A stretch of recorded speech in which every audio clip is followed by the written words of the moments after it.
welcome everyone to Universal Recovery. Hi, Steph. How are you?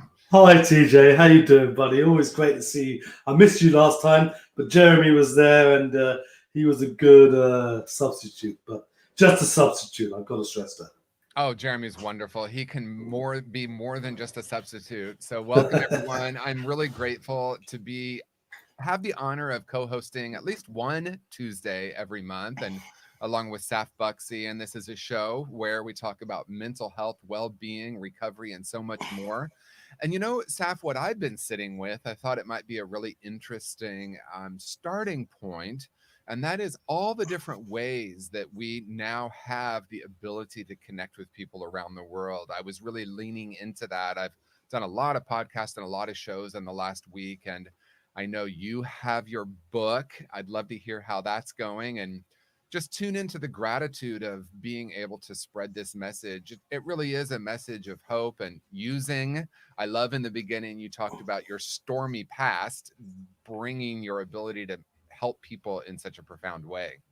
Yeah, I mean, and on your first point, TJ, is the technology. I mean, technology has been because this year and a quarter, whatever it is, since we've been in lockdown and with the pandemic, especially in the UK, I think it's slightly more relaxed in the USA or at least in most of the states. But here it's been like being in prison.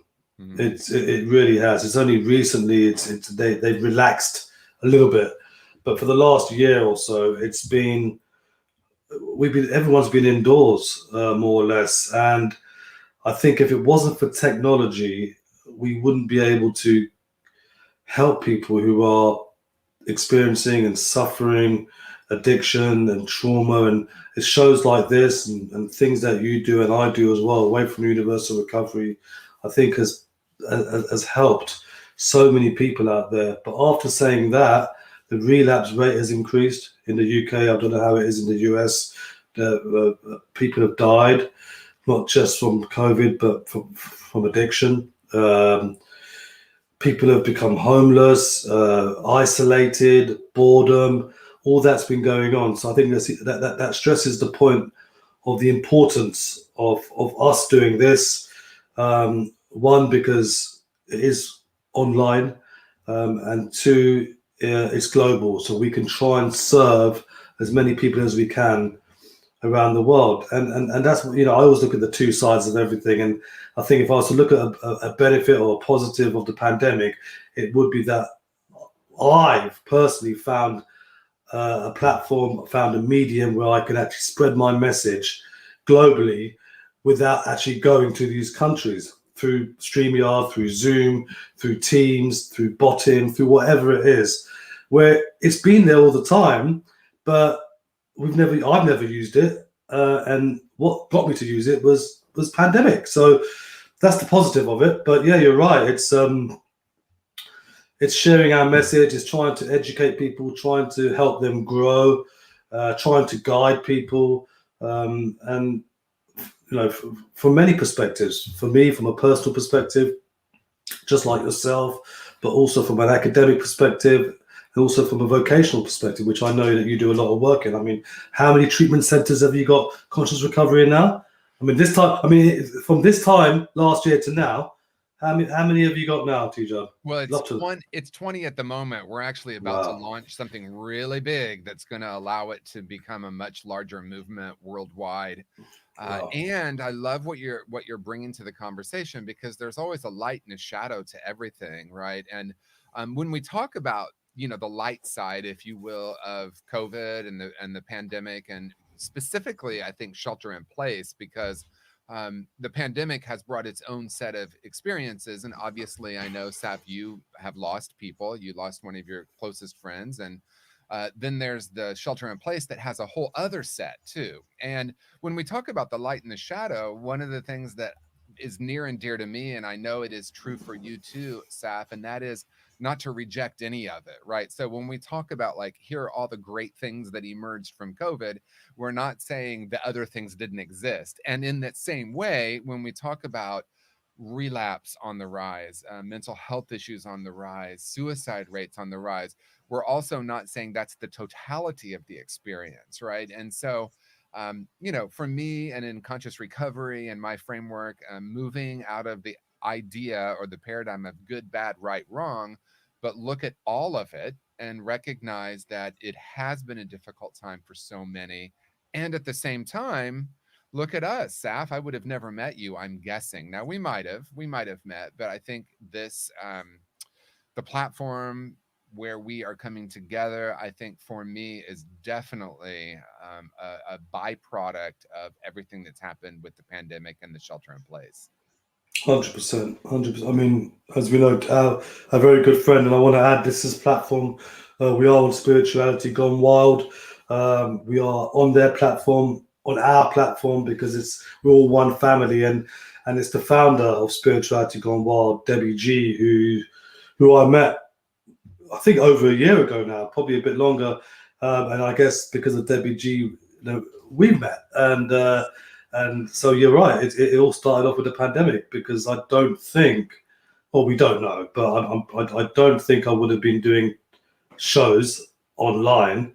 I would have been trying to go everywhere personally and flying here and doing this and doing that. And America, would I have even worked in America? I don't know.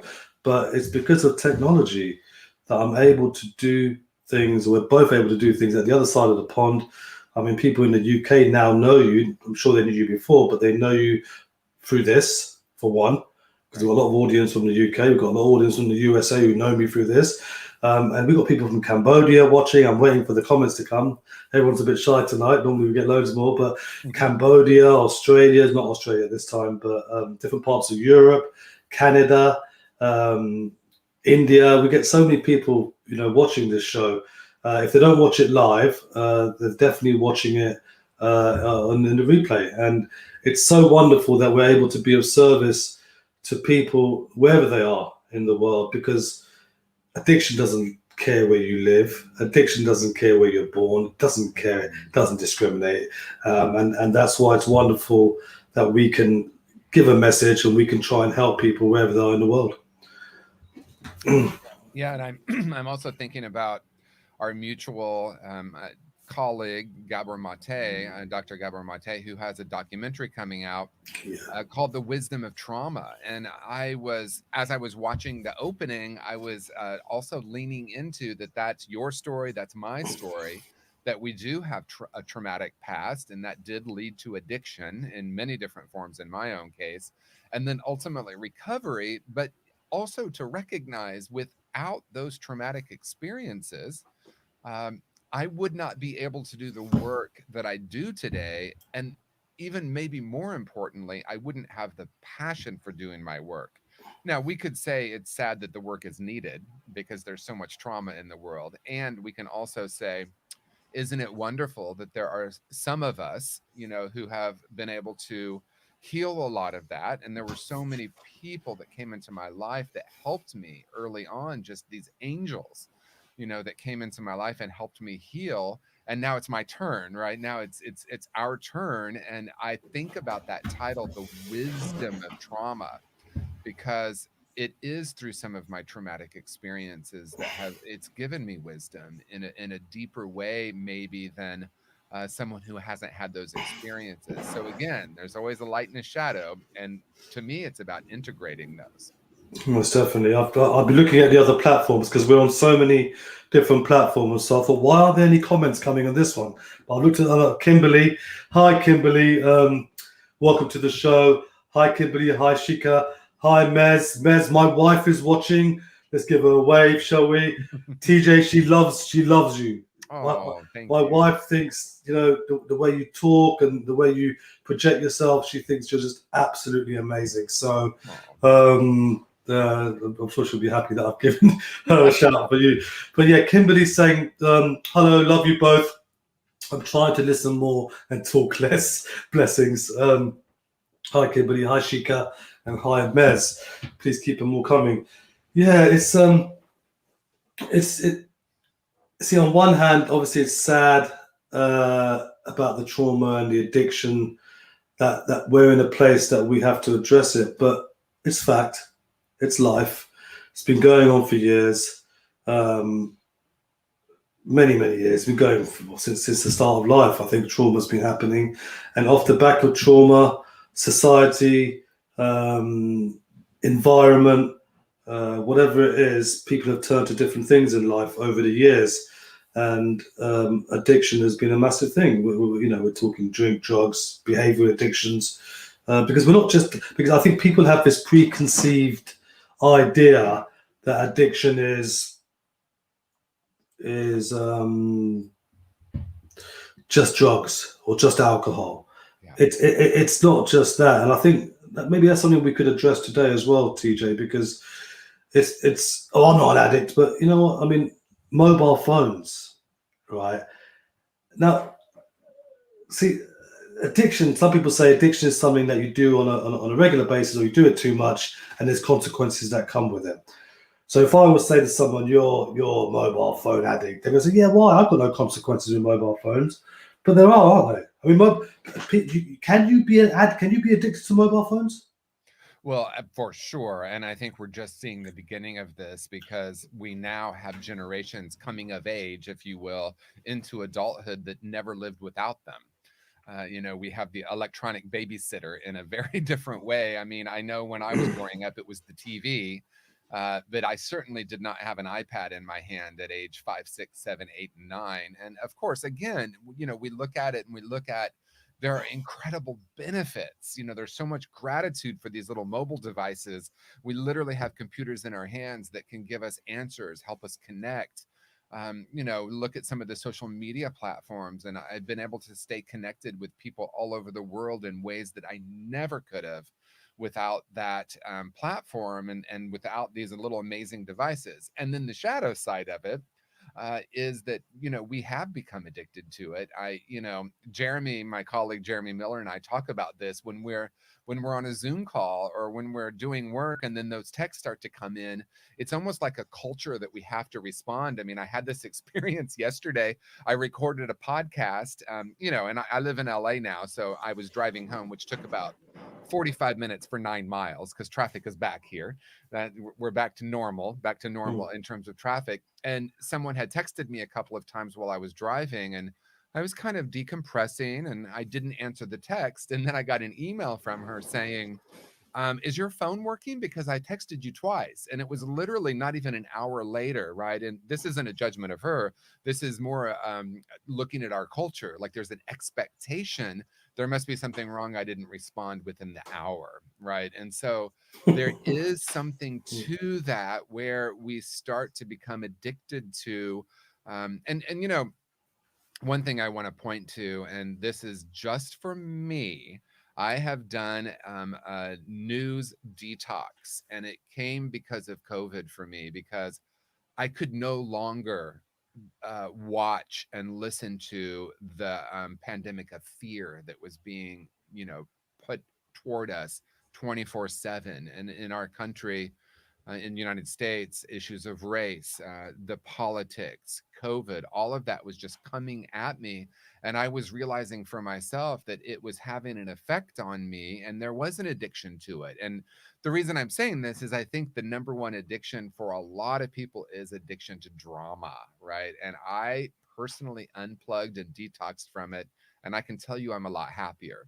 Now, there are people who say, oh, you're just burying your head in the sand, you're being an ostrich, and that could be true, but I'm very careful what I listen to because we talk about healthy eating, we talk about a healthy diet, but it's also what I put into my mind, my spirit, my emotions. And so if I'm watching, in our country, and you can speak to the UK, Saf, but in our country, we have these two major news networks that are giving the opposite version of the same story, and both with a sense of we have the answer and the other side is wrong. And then we're surprised that we're polarized, right? So, you can turn on Fox News and hear one version of the story, and then CNN and hear the opposite version. And I'm thinking, wow, this is the same event. And so for me, I'm choosing to detox, and I have not watched the news basically for a year, and I do Wow. feel better. And I do get the information I need, but the information I really need is the information of wholeness, of being uplifted. And that's really, I think, Seth, what you and I are up to. How can we be a voice for a different message? Michael Beckwith, my friend Michael Beckwith, says we are here to report from the new paradigm, right? So the old paradigm is divisiveness and fear, and the new paradigm is oneness. It's a message that we have the power within us to create our lives. And so I'm very clear for me that it is important to me, not only what I eat, but also what I digest in every other way as well. That's beautiful, TJ. Before we get to Michael Beckwith, because you were on a platform with him and some other amazing guys. Kimberly, hi Ben. Ben Reynolds is watching. Hi Ben, welcome to the show. Kimberly says, me also super excited to have you both in my life, learning and gratitude healing, growing happiness, blessings. Thank you for sharing. You make a difference, love. And she said love again. And she's so right, because it's all about love. It's all about coming together. It's all about giving that message. It's all about working together as a community and trying to make a difference. And that's what you did over the weekend, right? You were some of the names, TJ. Some of the names TJ. If you guys didn't see it, I mean, I'm sure you can watch it again somewhere. I'm sure TJ will let you know. But TJ was on a platform. I think the whole platform was about addiction, and Scott Katamis was on it, who we both know quite well. But some of the people, like Michael was on it, Michael Beckwith, the great Russell Brand was on it, Dr. Gabor Mate. Tell us about it. What was the idea behind it, and where can people watch it if they haven't seen it? Yeah, so our friend Scott Katamis created this along with some other people when the pandemic and the shelter in place started, and it started really. I was on one of their early shows, and it's Saturday Night Alive for the Peace Tribe, I think is the full title. And it really was a spiritual variety show. That was the idea. Like in the beginning of COVID, especially, people weren't able to connect physically. And those of us who have been parts of spiritual communities, I know for myself, I really missed it. I missed the music. I missed the connection. I missed the inspiration. So he, along with a few other people, started this on Saturday evenings. And it was really, I don't know if they would use this word, but I call it a spiritual variety show. They have comedians, sometimes they have musicians, and then they have inspirational speakers to give, maybe a 8 to 10 minute inspirational talk on a specific topic. And I watched over the course of several months, and I mean, they just had these incredible guests, Marianne Williamson, Michael Beckwith has been on, Dr. Joe Dispenza. I mean, I'm just naming a few, Neil Donald Walsh. I mean, some of the great luminaries, as they call it, they bring on different people. And so I was deeply honored, because when Scott got clear that he wanted to do a show on addiction, and there was a conversation about mental health, specifically around suicide and suicide ideology, if you will. I say ideology, but it's really they called it, I can't remember the term they used. Ideation. Well, it's ideation. Yeah, that's what I meant to say. But what they called it was suicidal fantasies. So anyway, wow. When he asked me to, when he created that show, he asked me to co-host it with him and do a presentation. And then he brought together some amazing people, Dr. Michael Beckwith, Russell Brand, Dr. Gabor Mate, and I had the honor of being, there with them and, giving about a 10-minute inspirational message on how we can heal addiction. And of course, I have so much respect for all of them. Russell Brand was hilarious as always, and we had a lot of fun. Anyway, that was one platform with some amazing people, but you were on an even better platform the week before, I believe. I know there was a wonderful woman, Dr. Was it Stanger, Louise Stanger? Yes, Louise Stanger. Yeah. And who was the other guy? Because that guy was just amazing. Was it his name? Was it Saf Buxey? Dr. Saf Buxey? Yeah, is that who you're referring to? It was me. Yeah, that was fun, right? That was with Josie. Josie Herndon. Yeah, she's a lovely pioneer in addiction, just like yourself, and that was really, it was worth staying up for. I really enjoyed that, and this is it. This is what we do, right? Yes. I mean, it was like 3:00 in the morning, the UK time. That's dedication, Saf. That is incredible to me. You know what? Josie asked me, and it was a no-brainer. And then, once you confirmed that you're going to be on it, it was definite yes. Do you know what I mean? I probably would have said no if you weren't going to be on it, TJ. But Josie, no, I hope you're not watching right now. no, it was a no-brainer, and I think it was important because she put me down as a spotlight author to talk about my book, and I always love to talk a little bit about the book because it means a lot to me, that book. I know you've written a few, and this is my first one, and I'm not really a writer, but now it's done. I just feel like where my life was, TJ, Mm. drug addict, alcoholic, causing mayhem, destroying everyone, to being a doctor, being honored to be a doctor, winning these awards. And we never get into this field for these accolades, but when they happen, it's like, wow, overwhelming. And then writing a book. Then writing a book, not for my own therapy, even though it was therapeutic, but when I do read back, it does bring back a lot of unhappy memories.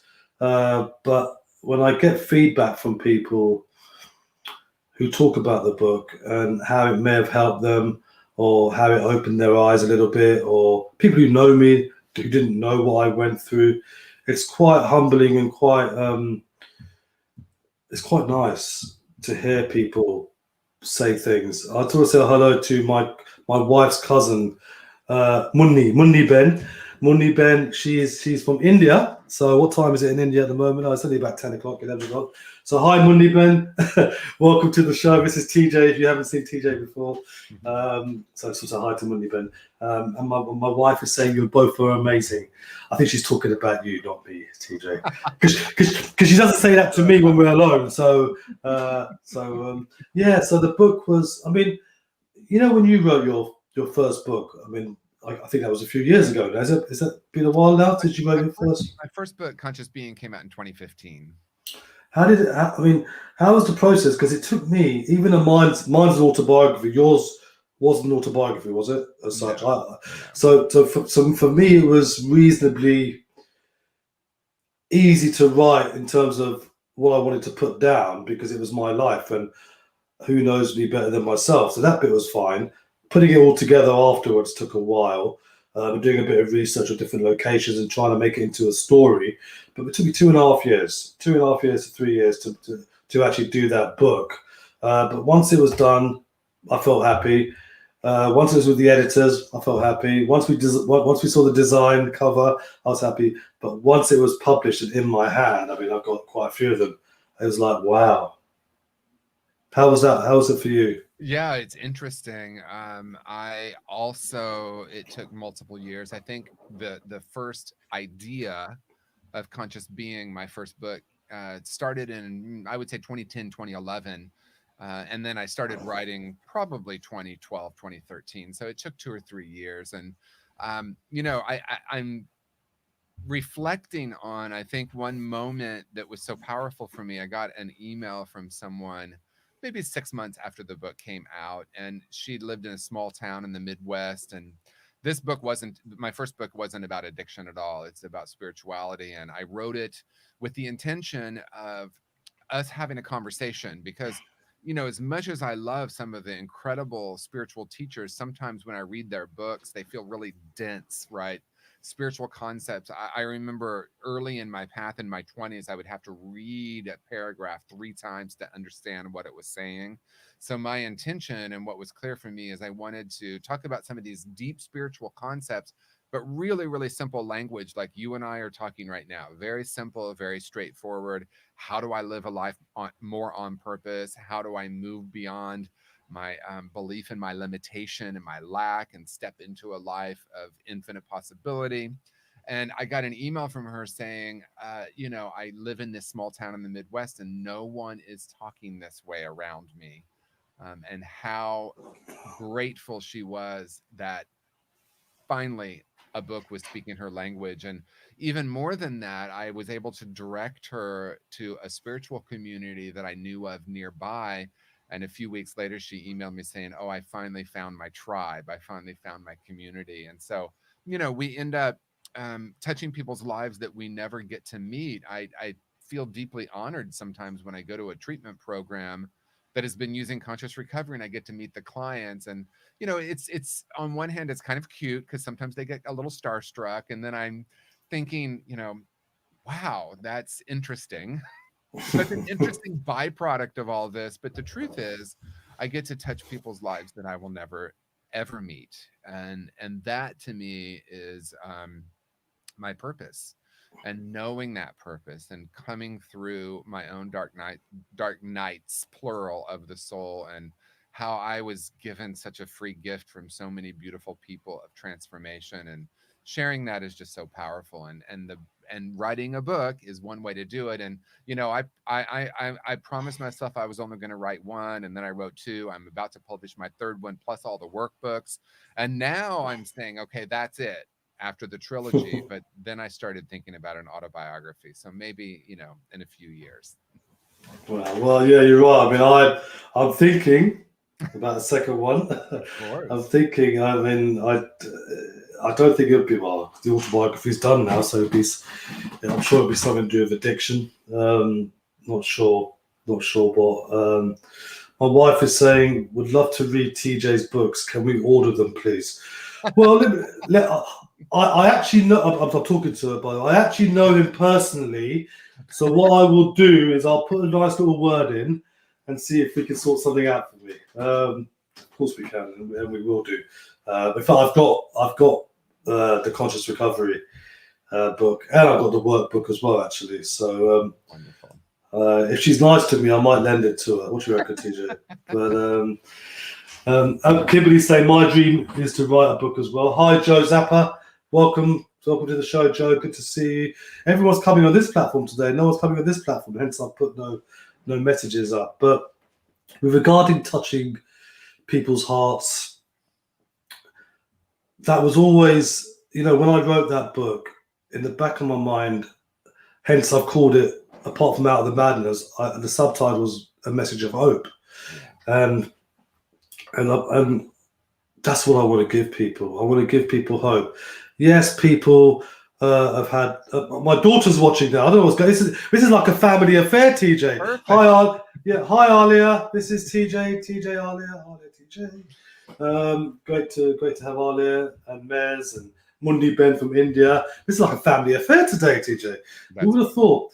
So when I, always in the back of my mind, I wanted to give a message of hope. I wanted to give people hope that no matter what you've been through, whether it's serious trauma or any kind of trauma, or whether it's addiction because of the trauma, or some kind of mental health issues, or whatever it is, you can get out of it. Now, I'm not saying that mine is the most harrowing story in the world, and it's not, but it's personal to me. It's my trauma to me, and whatever it is, I got out of it, and I'm still getting out of it, and it's a continual journey. It's something that I do on a daily basis, and a big part of it is by helping others get out of it as well. Yeah. And that's, some of them. I mean, even Kimberly's read my book, and I think she's finished it.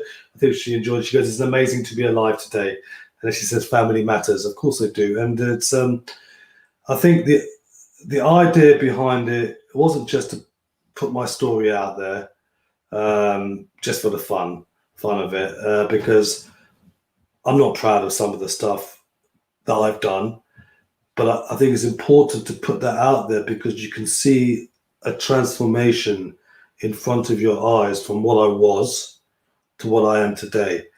Look, I'm not perfect. Okay, I still have bad days. I still get angry. I still get sad. I still want to do this and want to do that.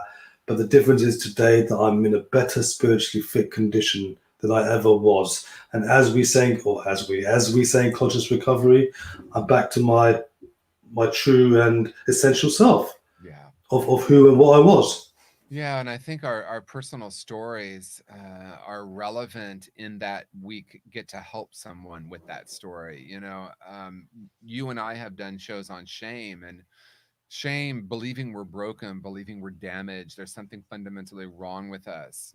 We identified that that's such a root cause of addiction, and it's a root cause of all sorts of other behaviors as well. And again, we're talking about addiction in a much broader way than drugs and alcohol. But, this overly simplistic definition I give is seeking anything, any substance, any behavior, any person outside of myself to try to heal something that feels broken within. Right. So, my own story, because there's a lot of shame in my story, and there's a lot of me believing that I was broken and damaged. And then I acted that way in the world, and I would love to say to you, Saf, that I'm only talking about before I got sober, but that's not true for me.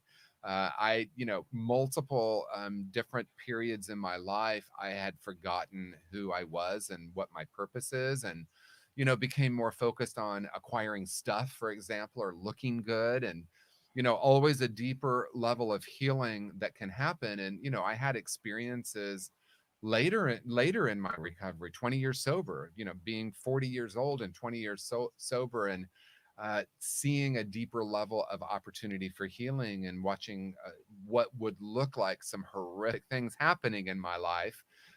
And they were really opportunities for a deeper healing. And so in some ways it's like, who am I not to share that, right? Because we all have our stories, and our stories, and I'll say what I mean by story. I don't mean rehashing and retelling the story, but our own personal journeys, and being able to share that. I think that's the power. And it's much different than, a spiritual teacher maybe who says, here is this spiritual framework, and it can help you live a life more connected with your true nature. That's all really wonderful. But when we have the courage to say, and here is how I did it, because here's what happened when I felt disconnected. And, it's all, when we look at it through the lens of it's all fuel for transformation, then we have a message to share that regardless of what has happened, and even regardless of what you've done, you are a whole and perfect spiritual being, and you're worthy of a life of deep connection and purpose. And I think that message is so much more powerful than really anything else we can share. Exactly, and there's so many people out there who ridicule addicts for their past mistakes, and Mm. I think we've got to try and stay away from that, and try and stem away from that, and guide each other, to redemption, and teach and educate people. Because yes, it addiction for me, I can say, made me do some pretty bad things. I'm not going to lie about it. I did some horrific things sometimes. But it was when I was intoxicated. It was because there was something missing. There was disconnection in my life, because I don't do these things anymore. I don't take drink or drugs anymore. I don't gamble anymore. Yes, as I say, we're not perfect, and we do have bad days and good days and whatever it is. But let's try and help each other. Let's try and support each other. Let's try and get people through this phase of trauma, addiction. We can only, this is what we do, right? Conscious recovery is all about looking through the unresolved trauma, isn't it? And then looking at the cycle of addiction. Yeah. And it's really about returning to that place of wholeness. And I think that's, a little bit what makes conscious recovery a little different. That is, we're not saying that we're broken and how do we fix ourselves, right? Because that's a lot of what we see in the world. We see that in the Western medical model. What are your symptoms and how do we eradicate them? And that has a place. But I think looking backward, that has been the primary addiction model. It's like, what's wrong here? The addiction is wrong. The addiction is bad. We must get rid of it. We must stop drinking and using, and then fix ourselves. And so I'm coming in with saying that, and what if recovery is really about returning to who and what you truly are? What if it's more about unlearning and addressing the multiple layers of trauma and disconnection from our true nature and shame? And as we heal that, because I actually know through experience that we can heal the underlying issues that drive addiction. And then from there, as we unlearn all of that, we recognize that underneath all of it, the entire time, was still this whole and perfect being. And recovery is about returning to that. And that's a really different way of viewing it. Yeah, that's a beautiful way. And the other way of viewing it is the Gabors, and the other ways. I mean, that it's not why the addiction, it's why the pain. Yes. right? And that's where the trauma bit comes into it. There's people who don't even call it addiction; they call it bonding and connection. Yeah. Okay, so what they're saying is that when you're addicted to something, you are bonding with something. Yeah. Okay, so if you're addicted to crystal meth or addicted to cocaine or addicted to alcohol or addicted to gambling, you're bonding with crystal meth, you're bonding with cocaine, you're bonding with alcohol, you're bonding with gambling. Yeah. The We're trying. question, Yeah. yeah, Yeah. the question is why, what is it that is missing in your life that you're bonding with this as opposed to something else? Yeah, and then when we look at it, and you know this, Saf, in conscious recovery, we call addiction a brilliant strategy. So rather than saying what's wrong here, why do you keep doing that, right? Because that's sort of the mantra of someone who's stuck in an addiction. Why do I keep doing this? Why does this keep happening to me? Why can I not? The why. And when we can disconnect from that and ask different questions, what is the valuable question. One valuable question could be, what is it that I'm getting from this? Starting with all the ways that addiction is brilliant. Now, I want to be clear because people hear that sometimes and they're like, what do you mean? How can addiction be brilliant? I just lost my relationship, my job, my home. We look at the brilliance that it once was and how in the beginning it's something that served us. And you talked about this, Saf, so beautifully. It's really an attachment. If we were going to use a clinical term, we would call it an attachment disorder. I don't love the word disorder, but let's say we're trying to attach to something to feel whole again. Like that's the non-clinical way of saying that. Please, please, please. We have our umbilical cord in our hand. Please feed me. Please love me. Please help me. And please help me to not feel this or help me to feel that. And so when we look at it through the lens of brilliance, okay, that was really brilliant in the beginning. But then the deeper questions are, and my friend Dr. Christine Pappas, who I'm co-authoring the Conscious Recovery for Eating Disorders workbook with, I facilitated a group. Well, she facilitated a group once and I was with her. And her opening question was, what are you hungry for? Right? What is my soul really hungry for? What am I yearning for? And there's information in the addiction, right? And for me, I was yearning to be loved. I was desperately wanting to feel connection. And when I did drugs the first time, I felt it, right? So of course I wanted more. Now that's maybe an overly simplistic way of viewing addiction, but for me it rings really true. And then I spent the next year trying to recapture that moment. And obviously it worked and then it didn't work. But when we take away the drug or the alcohol or the gambling or the sex or the overeating or the undereating, then what we're left with is that question of what are we hungry for? What do I truly desire here? And then we can start being curious about how we can um, do that or be that or get that in a different way than something that might be causing destruction in our life. Yeah, yeah. I mean, when you were speaking, I was just thinking about my life and how I was yearning for something that I wasn't getting, and and I got it from alcohol initially. I got it from alcohol. For me, that was my strategy. It was my brilliant strategy. It was my way of dealing with it. I know you don't like saying coping mechanism, so that's why I'm saying dealing with it, or looking for something away from what I was getting. And it was my strategy was drinking alcohol, and then from that it went to drugs, and I took that with me for adult life, and everything that I did, I dealt with it in that way, because yes, it did make me feel good. It made me feel alive. It made me feel connected. Yeah.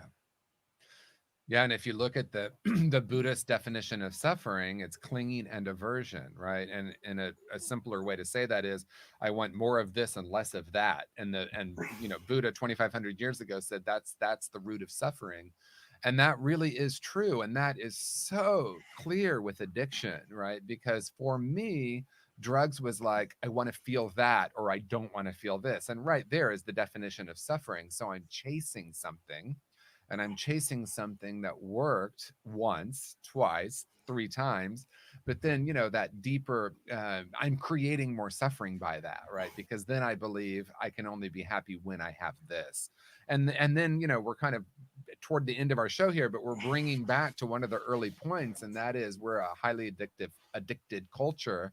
And a lot of it is a destination addiction. I mean, certainly true in Western culture. When I get the next degree, when I get my home, when I get uh, the perfect relationship, then I'll be happy, right? And there's an idea that there's always this, once I get X, Y, and Z, then I can be happy.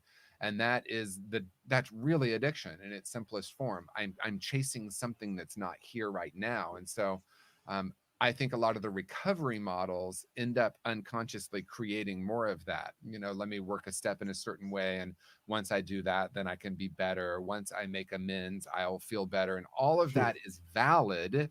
And then there's a place where it's like, oh, this isn't about anything but right now. And can I reconnect with my true nature? Can I, in this moment, move away from clinging and aversion and learn how to be present with what is? And that really is recovery to me. The desire for something which is unavailable and the avoiding of something that's unavoidable is a source of human suffering. Mm-hmm. And that is so true. We've got Angel. Angel, welcome, Angel. We haven't seen Angel for ages. How you doing, Angel? She says, look behind the mind and be free. Kimberly saying hi to Angel. We've all missed you, Angel. Welcome back to the show. We have come to an end, but there's a couple of points that Kimberly has put down because of, we were talking about family earlier, and well, I was, and she says, my sister's not talking to me and I'm going to keep moving forward. It hurts that she removes herself from my life. I believe you should always be there and come from love. Ask, how can I help you, instead of pulling away? Then she put, yuck, we need to bond, and grace and healing prayers for all suffering will overcome this belief. You definitely deserve a better life, and don't ever feel you have gone too far down. Get back up. There's always a way. Thank you very much, Kimberly. She's saying, have a wonderful day. It's warming up at your home. She's talking to Angel. TJ, what a lovely show again. It just flies by when we talk, and there's so much I want to say, and there's so much that we want to talk about, but I guess we'll see you same day next month, I believe. Yeah, definitely. Always delighted to be in conversation with you, Saf. So thank you, everyone. Thank you, TJ, and hopefully, I think I've got Jeremy next week. So Jeremy Miller will be with me next week, unless he's gallivanting around the country with TJ Woodward. I don't know, but if he's not, next week we're going to the exciting city of San Jose, California. We'll be there. Oh, well, is Jeremy going to be there? Oh, that's where he's at, isn't he? Yeah. Before we go, sorry, TJ, we have got a minute or two, but I've just had a message on here, and I don't want to ignore this message. It's from a guy who I think is new to the show. His name's Norman. Hi, Norman Meir. Welcome. And he asked this question. I think we'll finish on this. Is it true abusers will abuse themselves? And I'll carry on what he's saying. He's saying question mark, and then he says, "Is it true? Is it true? Abused is learned behavior." I'm going to say something very quickly to that, and then I'll let TJ finish the show off. We are running a bit over, so I'll be very quick, Norman. But I wanted to address this because, first, I think you're new to the show, and two, I think it's an important question that you've asked. What I do know, I've been I'm a survivor of abuse. Don't like calling it victim. And what I did find is that as I grew older and I grew into adult life, it was a case of the abused becomes the abuser. Not that I abused in the same way as I got abused, but in a different kind of way, in a way of having a bit of freedom, a bit of power, capabilities. So in my case, yes. It doesn't make it right. It was very wrong what I did. As I say, I never abused the way I got abused. It wasn't the same kind of abuse by any stretch of the imagination, but it was doing things that are not acceptable, inappropriate, and I'm not proud of it. So Is it because I got abused? I think it has a big part to do with that. TJ? Yeah, I mean, I'm going to close with something really simple, and then maybe that's where we can pick up. If we remember, staff, we can do our next show on that, right? Continuing the cycle of abuse. But I'm going to say it really simply, and we've heard this before: hurt people hurt people. And then I also want to close with this, and that is healed people heal people. Wow. Wow. I've got the, because I'm both. I was that, and now I'm this. For sure. Yeah. Wow. Me too. Yeah. So I want to close the show again and say those words just in case you didn't hear it. Hurt people hurt people. Healed people heal people. Until next week, I'll be back next week at Universal Recovery. TJ will be back with us this Tuesday, 4 weeks' time. Be safe. You can always find us on our websites, safbuckley.com, tjwoodward.com. If you need to reach out, I know I'm going to be chatting to Kimberly tomorrow, so I haven't forgotten you. Kimberly, we'll have a nice little chat tomorrow. But until the next time, God bless. TJ, thank you very much, as always. Thank you, everyone. Thank you, guys. Bye.